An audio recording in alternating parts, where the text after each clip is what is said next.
সেরা ক্রিকেটার সাকিবুল হাসান।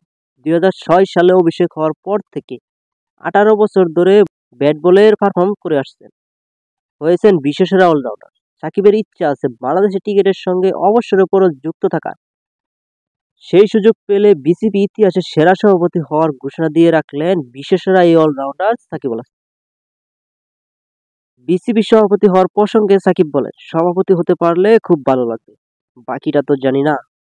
কিভাবে করব? আমি বিশ্বাস করি আমি যখন যাব অবশ্যই বাংলাদেশে ইতিহাসের সেরা সভাপতি হব আমি।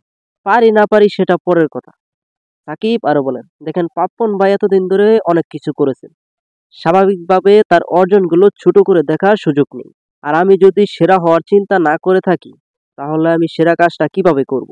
এমন না যে আমি কাউকে ছোট করছি। আগে যারা দায়িত্ব ছিল তারা সবাই চমৎকার কাজ করেছেন। তারা কাজ না করলে বাংলাদেশের ক্রিকেট দল এত উন্নতি হতো না। তাদের অবদানের ফলেই আমরা এত দূর আসতে পেরেছি। আমি যদি আসি হয়তো অনেক বেশি কাজ করতে পারবো। সবকিছু